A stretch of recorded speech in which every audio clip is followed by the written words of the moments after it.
Today, let's talk about forces a little bit more.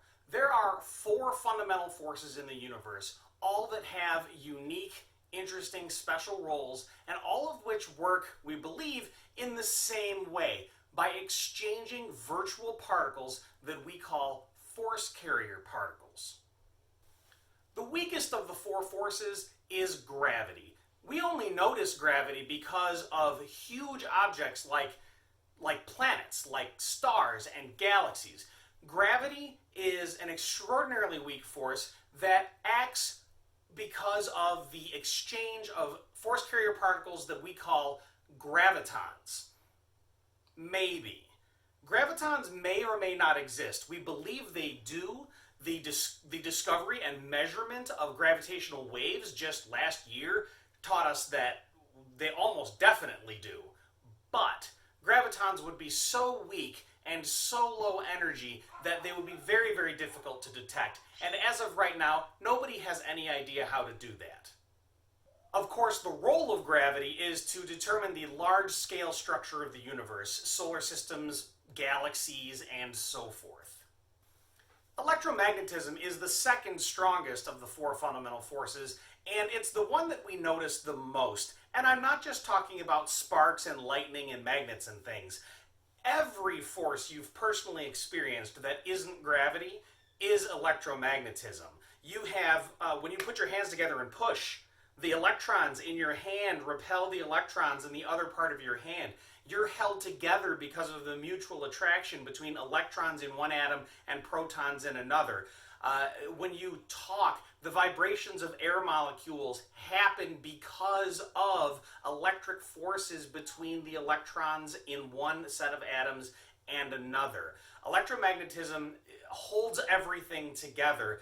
It also causes all of the forces that we think of, from tension in a rope to friction to really anything we've talked about except for gravity. And the force carrier particle for the electromagnetic force, as we mentioned before, is the photon. Virtual photons being exchanged between things is how electromagnetism works. So you're being held up right now because of an exchange of virtual light between your chair and your derriere. It's pretty neat stuff.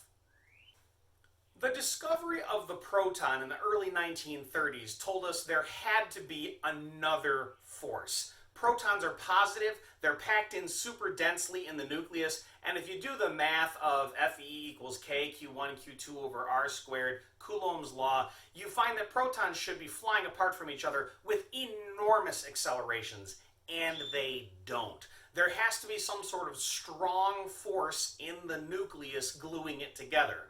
Well, we call that force the strong nuclear force, and we call the force carrier particles that they exchange gluons. The strong force is the strongest of the four fundamental forces.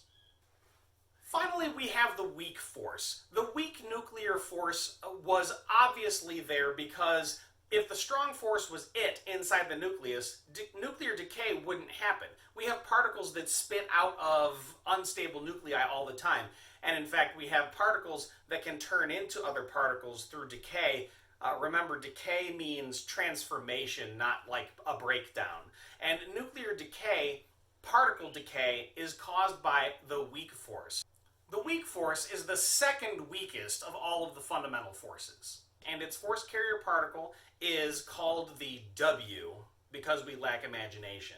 It turns out there's another force carrier particle for the weak force, and we decided to call that the Z because once you're using letters, you might as well use letters, I guess. The weak force, the role of it is, it sounds kind of lame, just decay, really, that's it. But particle decay is what makes nuclear fusion possible. The sun wouldn't shine without the weak force. So all four of the fundamental forces have extremely important roles. Even the strong and weak force that are so tiny, we're never ever going to experience them. W and Z bosons, W and Z force carrier particles, are extremely massive, and that means that the range of the weak force is extremely short. Gluons are very, very massive as well, which makes the range of the strong force very short. Interestingly, the strong force acts kind of like a rubber band as well. It's weak when things are super close to each other, but as they start to get further apart, it gets stronger and stronger and stronger, and then suddenly when they get too far apart, it kind of snaps and basically disappears. So you have to know the names of the four fundamental forces, how strong they are in order, and the names of their force carrier particles. So let's take them in order. Gravity is the weakest of the four forces. It is mediated by the graviton, and it has an infinite range. The next weakest is the weak nuclear force. It's mediated by the W and Z boson, and it is a very short-ranged force. The next weakest is, well, the second strongest would be the electromagnetic force. The electromagnetic force is mediated by photons. It has, as far as we know, an infinite range. And then finally, the strong nuclear force is mediated by gluons and has an extraordinarily short range. It is the strongest of the four by far. These four fundamental forces make up the first part of what we call the standard model of particle physics, which is essentially the description of how everything works. The second section of the standard model I'm going to call the particle zoo, because there's a lot of funny things going on with particles, and it became very frustrating in the 20th century to try and sort it all out. But for the most part, we believe we have. That's coming up in the next video.